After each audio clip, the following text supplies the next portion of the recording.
செத்தாலும் இனி விமான நிலையத்துல பேட்டி தர மாட்டான் அப்படின்னு டெல்லிக்கு விரைந்த அண்ணாமலை உறுதியா இருக்கிறாரு. டெல்லியில பாஜக தலைமை தமிழக பாஜக தலைவர் அண்ணாமலையை அழைத்ததாக தகவல் வெளியானது. இதனை அடுத்து சென்னை விமான நிலையத்திற்கு டெல்லி செல்ல கடந்த புதன்கிழமை அண்ணாமலை வந்திருந்தார்.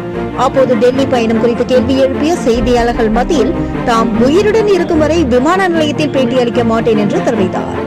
சர்வதேச அரசியல் குறித்த பயிற்சிக்காக அண்ணாமலை வருகின்ற 28ஆம் தேதி லண்டன் செல்ல உள்ள நிலையில் அது குறித்தும் தற்போதைய அரசியல் சூழல் குறித்தும் பாஜக தேசிய தலைவர் ஜே பி நட்டா மற்றும் அமித்ஷா உள்ளிட்டோரை சந்தித்து பேச உள்ளதாக கூறப்படுகிறது.